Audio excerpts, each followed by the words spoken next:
Hi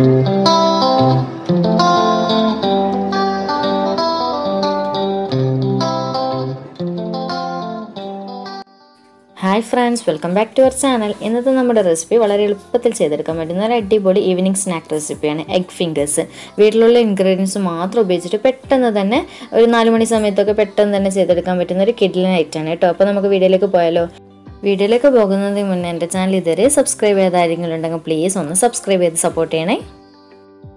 അപ്പോൾ നമ്മുടെ snack റെഡിയാക്കാനായിട്ടുള്ള ഒരു 6 കോഴിമുട്ട ഞാനിപ്പോൾ ഒരു ബൗളിലേക്ക് പൊട്ടിച്ചൊഴിച്ച് കൊടുത്തിട്ടുണ്ട്.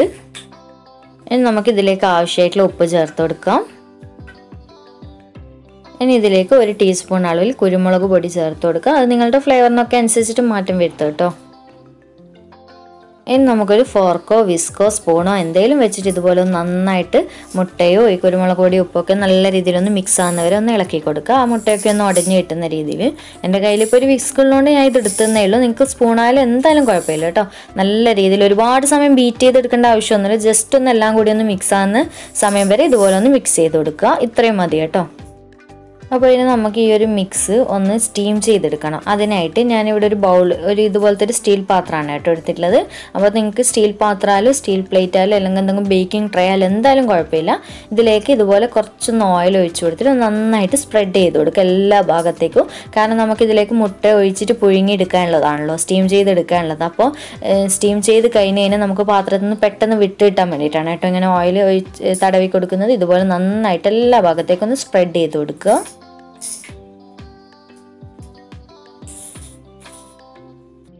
ഈ ഒരു രീതിയിൽ ഞാൻ സ്പ്രെഡ് ചെയ്ത് കൊടുത്തിട്ടുണ്ട്. ഇനി നമ്മൾ റെഡിയാക്കിയിട്ടുള്ള മുട്ടയുടെ മിക്സ് ഇതിലേക്ക് ഒഴിച്ചു കൊടുക്കാം. അപ്പോൾ മുട്ട ഒഴിച്ചു കൊടുത്തതിന് ശേഷം നമുക്കിനി ഒരു ചെറിയ പീസ് ഫോയിൽ പേപ്പർ ഇതുപോലെ ഒന്ന് കവർ ചെയ്ത് കൊടുക്കാം നന്നായിട്ട്. അല്ലെങ്കിൽ ഇതുപോലൊരു പാത്രത്തിൻ്റെ അടപ്പുണ്ടെങ്കിൽ അതിന് മാച്ചായിട്ടുള്ള അടപ്പുണ്ടെങ്കിൽ അടച്ചു കൊടുത്താലും മതി, കുഴപ്പമൊന്നുമില്ല കേട്ടോ. അപ്പോൾ നമ്മൾ സ്റ്റീം ചെയ്യുന്ന സമയത്ത് വെള്ളം തിളച്ചിട്ട് ഈ ഒരു പാത്രത്തിലേക്ക് വീഴാതിരിക്കാൻ വേണ്ടിയിട്ടാണ് ഇങ്ങനെ ചെയ്ത് കൊടുക്കുന്നത്. അപ്പോൾ ഇതിപ്പോൾ റെഡിയായി. ഇനി നമുക്കൊരു പാത്രം വെച്ച് കൊടുക്കാം. ഇനി ഞാനിപ്പോൾ ഒരു ബിരിയാണിയൊക്കെ വെക്കുന്ന ഒരു പാത്രത്തിൽ ഇതുപോലെ കുറച്ച് വെള്ളം ഒഴിച്ചിട്ടുണ്ട്. ഒരു പഴയ പാത്രം മതി കേട്ടോ. ഞാനിപ്പോൾ ഒരു പഴയ പാത്രത്തിൽ കുറച്ച് വെള്ളം വെച്ചിട്ടുണ്ട്. ഇനി ആ വെള്ളത്തിലേക്ക് നമ്മൾ റെഡിയാക്കിയിട്ട് ഇതുപോലെ ആ പാത്രമില്ലേ മുട്ട ഒഴിച്ച് കൊടുത്തിട്ടില്ല ആ പാത്രം ഇതുപോലെ ഒന്ന് വെച്ച് കൊടുക്കാം. എന്നിട്ട് നമുക്ക് വെള്ളം ഒന്ന് നന്നായിട്ട് തിളച്ചതിന് ശേഷം ഒരു ലോ ഫ്ലെയിമിലിട്ടിട്ട് ഒരു 15 മിനിറ്റ് ഒന്ന് മുട്ട നന്നായിട്ട് പുഴുങ്ങിയിട്ട് വേവിച്ചെടുക്കണം കേട്ടോ. നന്നായിട്ട് സെറ്റായി കിട്ടും നമുക്ക്. അതുവരെ ഒന്ന് വെയിറ്റ് ചെയ്യാം. ലോ ഫ്ലെയിമിലിട്ടിട്ട് വേണം ചെയ്തെടുക്കാനായിട്ട്. അപ്പോൾ ഇനി നമുക്കിതൊന്ന് അടച്ചു വെച്ച് കൊടുക്കാം. അതുപോലെ തന്നെ നിങ്ങൾ സ്റ്റീൽ പ്ലേറ്റൊക്കെ ഇതുപോലെ കുഴിയില്ലാതെ ചെറിയൊരു സൈസിലുള്ള പാത്രമൊക്കെ വെക്കുന്നുണ്ടെങ്കിൽ നിങ്ങൾ അടിയിലൊരു എന്തെങ്കിലും ഒരു സ്റ്റാൻഡ് വെച്ച് കൊടുത്തിട്ട് അതിൻ്റെ മുകളിലായിട്ട് വേണം കേട്ടോ നമ്മൾ ഇത് സ്റ്റീം ചെയ്തെടുക്കാനായിട്ട്. അല്ലാതെ അടിയിൽ വെള്ളത്തിൽ നന്നായിട്ട് ഇറങ്ങിയിട്ട് വെള്ളം കയറിപ്പോവും. അപ്പോൾ അത് പ്രത്യേകം ശ്രദ്ധിക്കാം. ഞാനിപ്പോൾ നല്ല ഹൈറ്റുള്ള പാത്രം എടുത്തത് ഈ ഒരു രീതി ചെയ്യാൻ വേണ്ടിയിട്ടാണ്. അപ്പോൾ ആ ഒരു പാത്രത്തിൻ്റെ കാൽഭാഗത്തോളം മാത്രമല്ല മുട്ടുള്ളൂ. അപ്പോൾ അതിന് കണക്കായിട്ട് ഏതാണ്ട് വെള്ളം ഒഴിച്ച് കൊടുത്തിട്ടാണ് ഞാൻ സ്റ്റീം ചെയ്തെടുക്കുന്നത്. അപ്പോൾ നിങ്ങൾ പ്രത്യേകം ശ്രദ്ധിക്കണേ. അല്ലെങ്കിൽ നിങ്ങൾ ഈ ഒരു പാത്രത്തിൽ ഇങ്ങനെ ചെയ്യാതെ സ്റ്റീമറിൽ ഡയറക്റ്റ് നമ്മൾ ഇഡ്ഡലിയൊക്കെ ചെയ്യുന്ന തട്ടില്ലേ, സ്റ്റീം ചെയ്യുന്ന പാത്രമില്ലേ, ആ പാത്രത്തിൽ അടിയിൽ വെള്ളം വെച്ച് മേലെയുള്ള സ്റ്റാൻഡിൻ്റെ മുകളിൽ സ്റ്റീൽ പ്ലേറ്റ് വെച്ചിട്ട് ആ ഒരു രീതി ചെയ്താൽ മതി. അതാണ് കൂടുതൽ ബെറ്റർ. അങ്ങനെ ചെയ്താലും മതി കേട്ടോ. അപ്പോൾ ഏതാണ്ട് ഇത് 15 മിനിറ്റ് ആയിട്ടുണ്ട്. ഞാൻ ഇടയ്ക്കൊന്ന് തുറന്നിട്ട് ചെക്ക് ചെയ്തിട്ടുണ്ടായിരുന്നു കേട്ടോ. അപ്പോൾ റെഡി ആയിട്ടുണ്ട്. നമുക്കിനി ഗ്യാസ് ഓഫ് ചെയ്തിട്ട് നമുക്കിത് വെള്ളത്തിൽ നിന്ന് പുറത്തെടുത്തിട്ട് മാറ്റി വെക്കാം, തണുക്കാൻ വേണ്ടിയിട്ട് വെക്കാം. അപ്പോൾ നിങ്ങൾ ഇടയ്ക്കൊന്നൊരു 10 മിനിറ്റൊക്കെ ആകുന്ന സമയത്ത് ഇടയ്ക്കിടെ ഒന്ന് ചെക്ക് ചെയ്യണം കേട്ടോ റെഡി ആയോ എന്നുള്ളത്. ഞാനൊരു ഏതാണ്ട് കറക്റ്റ് ഒരു 15 മിനിറ്റ് ഞാനൊരു ടൈം നോക്കിയിട്ട് പറഞ്ഞത് 15 മിനിറ്റ്. അപ്പോൾ നിങ്ങൾ നോക്കിയിട്ട് ചെയ്യുക. അത് ഒരുപാട് മുട്ടയൊക്കെ വെക്കുന്നതാണെങ്കിൽ അതിനനുസരിച്ച് ടൈമിങ്ങിൽ വ്യത്യാസം വരും കേട്ടോ. ഞാനിപ്പോൾ ഒരു 6 മുട്ടയല്ലേ വെച്ചിട്ടുള്ളൂ. അതുകൊണ്ടാണ് ഈ ഒരു 15 മിനിറ്റ് പറഞ്ഞിട്ടുള്ളത്. അപ്പോൾ നമുക്കിനി ഇതുപോലെ എന്തെങ്കിലും ഒരു തുണിയൊക്കെ പിടിച്ച് ശ്രദ്ധിച്ച് കൈയൊന്നും പൊള്ളാതെ ആവി കയറും കേട്ടോ. കാരണം നല്ല ചൂടില്ല. അപ്പോൾ ശ്രദ്ധിച്ചിട്ട് ഇതുപോലെ വെള്ളത്തിൽ നിന്ന് എടുത്തിട്ട് കൗണ്ടർ ടോപ്പിലേക്ക് തണുക്കാൻ വേണ്ടിയിട്ട് വെക്കാം. അപ്പോൾ ഇടയ്ക്കൊന്ന് ഇതുപോലെ ഒന്ന് ഞാൻ തുറന്നിട്ട് ചെക്ക് ചെയ്ത് നോക്കുന്നുണ്ട്. ചൂടൊന്നും പോയിട്ടില്ല, നല്ല ചൂടുണ്ട് കേട്ടോ. അപ്പോൾ ശ്രദ്ധിക്കണേ കയ്യിൽ ആവി കയറുന്നത്. അപ്പോൾ കണ്ടില്ല, നല്ല പെർഫെക്റ്റ് ആയിട്ട് വന്നിട്ടുണ്ട്, നന്നായിട്ട് സെറ്റായി വന്നിട്ടുണ്ട്. അപ്പോൾ ഇനി നമുക്കിത് തണുക്കാൻ വേണ്ടിയിട്ട് വെക്കാം. ഈ ഒരു രീതിയിലാണ് കേട്ടോ മുകൾ ഭാഗമൊക്കെ ഉണ്ടാകുക. ഇതുപോലെ കുരുമുളകൊക്കെ മുകൾ ഭാഗത്തും അടിഭാഗത്തും മാത്രമായിട്ട് നിൽക്കും. പക്ഷെ അതിൻ്റെ ഫ്ലേവർ മുട്ടയുടെ എല്ലാ ഭാഗത്തേക്കും എത്തിയിട്ടുണ്ടാവും. അപ്പോൾ ഇങ്ങനെ കണ്ടുകഴിഞ്ഞാൽ നിങ്ങൾ ടെൻഷൻ ആവേണ്ട എന്തോളി എന്നുള്ളത്. അപ്പോൾ ഇങ്ങനെയാണ് കേട്ടോ ഉണ്ടാകുക. അപ്പോൾ ഇതിനി ഇവിടെ നമുക്ക് മാറ്റി വെക്കാം. ഇത് ഇവിടെ നിന്ന് തണുത്ത് വരട്ടെ. ഈ ഒരു സമയത്ത് നമുക്ക് ഇത് ഫ്രൈ ചെയ്യാൻ ആവശ്യമായിട്ടുള്ള മിക്സിംഗ് എല്ലാം ഒന്ന് റെഡിയാക്കി എടുക്കാം. അപ്പോൾ നമുക്ക് ഈ ഒരു കോട്ടിങ്ങിന് ആവശ്യമായിട്ടുള്ള ആദ്യം തന്നെ പൗഡർ ഒന്ന് റെഡിയാക്കി എടുക്കാം. അതിനായിട്ട് ഞാനിവിടെ 1/4 കപ്പ് അളവിൽ മൈദ ആദ്യം തന്നെ ഒരു ബൗളിലേക്ക് ഇട്ട് കൊടുക്കുന്നുണ്ട്.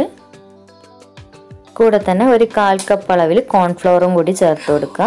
അപ്പോൾ നിങ്ങൾ ഈക്വലായിട്ട് മൈദയും കോൺഫ്ലവർ എടുക്കുക കേട്ടോ. ഏതാണോ അളവ് നിങ്ങൾ എടുക്കുന്നത് അതിനനുസരിച്ച് ഈക്വലായിട്ട് തന്നെ രണ്ടും എടുക്കണം.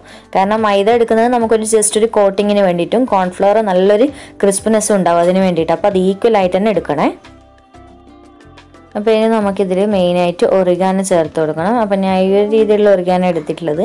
അപ്പോൾ ഇത് നിങ്ങളുടെ ഫ്ലേവറിനൊക്കെ അനുസരിച്ച് ചേർത്ത് കൊടുക്കുക. ഇത് ചേർത്ത് കൊടുക്കുമ്പോഴാണ് ഈ ഒരു പ്രത്യേക ഒരു ടേസ്റ്റ് ഉണ്ടാകുന്നത് ഈ ഒരു ഫിംഗേഴ്സിന്. അപ്പോൾ ഇത് ചേർത്ത് കൊടുക്കുക. ഏതാണ്ട് 1 ടീസ്പൂൺ അളവിലാണ് കേട്ടോ ഞാൻ ചേർത്തിട്ടുള്ളത്. ഇനി നമുക്ക് 1 ടീസ്പൂൺ അളവിൽ ചില്ലി ഫ്ലേക്സും കൂടി ചേർത്ത് കൊടുക്കാം. ഞാൻ സാധാ നോർമൽ വറ്റൽമുളക് എടുത്തിട്ട് മിക്സിയിലൊന്ന് ക്രഷ് ചെയ്തെടുത്തിട്ടുള്ളതാണ് കേട്ടോ. ഇനി നമുക്കിത് നല്ലതുപോലെ ഒന്ന് മിക്സ് ചെയ്ത് കൊടുക്കാം. അതുപോലെ തന്നെ ഒരല്പം ഉപ്പ് ഈ ഒരു സമയത്ത് ഇട്ട് കൊടുത്തിട്ട് വേണം കേട്ടോ മിക്സ് ചെയ്ത് കൊടുക്കാനായിട്ട്. ഇനി നമുക്ക് നല്ലതുപോലെ ഇതൊന്ന് മിക്സ് ചെയ്ത് കൊടുക്കുക. ഈ നമ്മൾ ചേർത്തിട്ടുള്ള ഒറിഗാനോ ചില്ലി ഫ്ലേക്സ് ഒക്കെ ഈ പൊടിയിൽ നന്നായിട്ട് മിക്സ് ചെയ്യുന്ന രീതിയിൽ.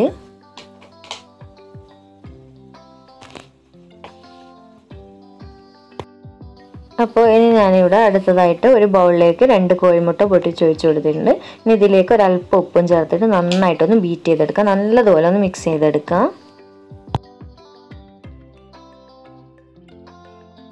ഇനി അടുത്തതായിട്ട് ഞാനിവിടെ ഒരു പ്ലേറ്റിൽ കുറച്ച് ബ്രെഡ് ക്രംസ് എടുത്തിട്ടുണ്ട്. ഇതിപ്പം ഞാൻ വീട്ടിൽ റെഡിയാക്കിയിട്ടുള്ള ബ്രെഡ് ക്രംസ് ആണ്. നിങ്ങൾക്ക് റെഡിമെയ്ഡായിട്ട് വാങ്ങിയതായാലും ഏതായാലും കുഴപ്പമില്ല കേട്ടോ. ഇനിയിപ്പോൾ ചൂടൊക്കെ ആറിയതിന് ശേഷം ഞാൻ ഇതുപോലത്തെ ഒരു ബോർഡിലേക്ക് നമ്മൾ പാത്രം കമഴ്ത്തി വെച്ച് കൊടുത്ത് ജസ്റ്റ് ഒന്ന് ഇതുപോലെ ഒന്ന് ടാപ്പ് ചെയ്ത് കൊടുക്കുക. ആ ഒരു സമയത്ത് ഇതുപോലെ വിട്ട് കിട്ടും പെട്ടെന്ന് തന്നെ. നമ്മൾ ഓയിൽ ചേർത്ത് കൊടുത്താൽ തന്നെ പെട്ടെന്ന് വിട്ട് കിട്ടുള്ളൂ. പക്ഷെ നന്നായിട്ട് തണുക്കാൻ വേണ്ടിയിട്ട് വെക്കണമെങ്കിൽ പെട്ടെന്ന് വിട്ട് കിട്ടുള്ളൂ. അപ്പോൾ ഞാൻ ഇത് വീണ്ടും തിരിച്ചിടുകയാണ്. അപ്പോൾ കണ്ടില്ല, മുകൾ ഭാഗം ഈ ഒരു രീതിയിലാണ്, അടിഭാഗം നേരത്തെ കണ്ടതുപോലെ. നമുക്ക് ഇഷ്ടമുള്ള ഷേപ്പിൽ ഏത് രീതിയിലും കട്ട് ചെയ്തെടുക്കുക. അപ്പോൾ ഇനി നമുക്ക് കട്ട് ചെയ്യാൻ വേണ്ടി സ്റ്റാർട്ട് ചെയ്യുക. അപ്പോൾ ഞാൻ ഈ ഒരു രീതിയിൽ എഗ് ഫിംഗേഴ്സ് എന്നല്ല പറയുന്നത്. അപ്പോൾ സ്ട്രിപ്സ് ആയിട്ടൊക്കെ കട്ട് ചെയ്യാനാണ് ഉദ്ദേശിക്കുന്നത്. കട്ടിംഗ് ഒക്കെ നിങ്ങളുടെ ഓരോരുത്തരുടെ ഇഷ്ടത്തിനനുസരിച്ച് ചെയ്യുക കേട്ടോ. അതുപോലെ തന്നെ ഓരോ ഷേപ്പിലുള്ള സ്റ്റാർ അങ്ങനെ ഹേർട്ടിൻ്റെ ഒക്കെ ഷേപ്പിലുള്ള മോൾഡൊക്കെ ഉണ്ടെങ്കിൽ അത് വെച്ചിട്ടൊക്കെ കട്ട് ചെയ്യുക കേട്ടോ. അങ്ങനെയൊക്കെ വേണമെന്നുണ്ടെങ്കിൽ. അപ്പോൾ ഞാൻ ഈ ഒരു രീതിയിലൊക്കെ ഒന്ന് കട്ട് ചെയ്തെടുക്കുകയാണ്. ഇടയ്ക്കൊന്ന് മുറിഞ്ഞൊക്കെ ചെയ്യും കേട്ടോ. മുറിഞ്ഞൊക്കെ പോകും, അതൊന്നും പ്രശ്നമാക്കണം. കാരണം മുട്ടയല്ലേ, അപ്പോൾ എത്ര സോഫ്റ്റ് ഉണ്ടാവും നിങ്ങൾക്ക് അറിയാൻ പറ്റുമല്ലോ. അപ്പോൾ മുറിഞ്ഞൊക്കെ പോകും, അതൊന്നും പ്രശ്നമാക്കണം. ഏത് ഷേപ്പിൽ നമുക്ക് കട്ട് ചെയ്യാം. അപ്പം ഞാനിത് മുഴുവനായിട്ടൊന്ന് കട്ട് ചെയ്തെടുക്കട്ടെ.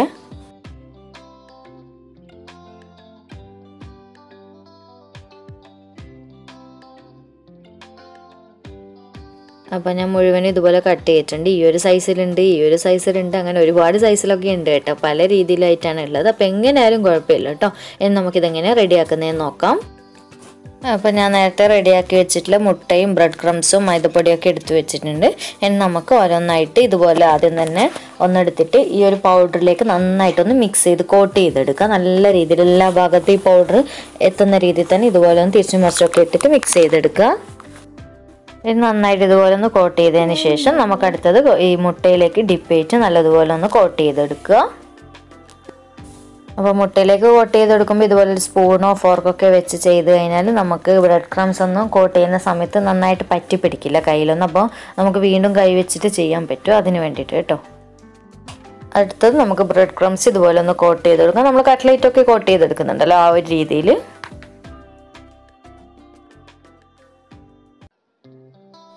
അപ്പോൾ കണ്ടില്ലേ, ഈ ഒരു രീതിയിൽ ഞാൻ മുഴുവനായിട്ട് കോട്ട് ചെയ്തെടുത്തിട്ടുണ്ട്. ഇനി ബാക്കിയുള്ളത് മുഴുവനും നമുക്കിതുപോലെ തന്നെ ചെയ്തെടുക്കാം.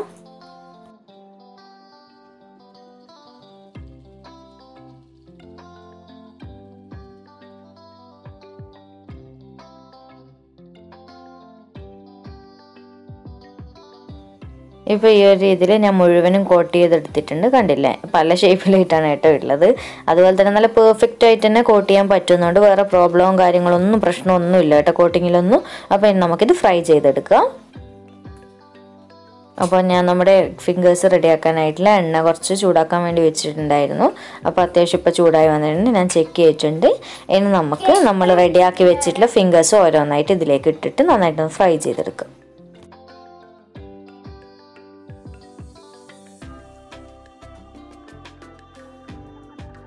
ഒരുപാട് സമയം നമ്മൾ ഫ്രൈ ചെയ്തെടുക്കണ്ട കേട്ടോ. ചെറുതായിട്ടൊരു ഗോൾഡൻ ബ്രൗൺ കളറാകുന്ന സമയത്ത് നമുക്ക് കോരിയെടുക്കാം. കാരണം മുട്ടയൊക്കെ ഓൾറെഡി വെന്തിട്ടുള്ളതാണല്ലോ.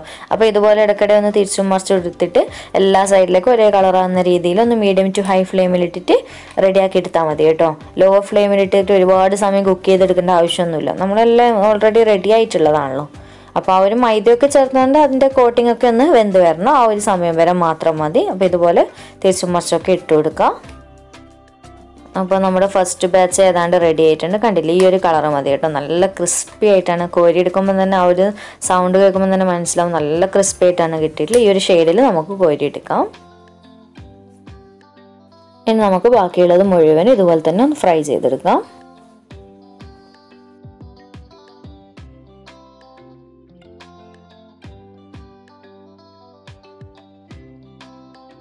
അപ്പോൾ ഇതുപോലെ മുഴുവൻ നെക്ക് ഫിംഗേഴ്സും ഞാൻ ഫ്രൈ ചെയ്തെടുത്തിട്ടുണ്ട്. അപ്പോൾ സിമ്പിളല്ല ചെയ്യാനായിട്ട്, ഇത്രയേ ഉള്ളൂ കേട്ടോ. നമുക്ക് ഗസ്റ്റൊക്കെ വരുന്ന സമയത്ത് ഒരു വെറൈറ്റി ആയിട്ട് ചെയ്ത് കൊടുക്കാൻ പറ്റുന്ന റെഡ് ബിളി ആയിട്ടാണ്. നല്ല ക്രിസ്പിയാണ് കേട്ടോ. ചൂടോടെ ചായയുടെ കൂടെ കഴിക്കാനായിട്ട് നല്ലൊരു ടേസ്റ്റാണ്, ഒരു പ്രത്യേക ഫ്ലേവറും കൂടിയാണ്.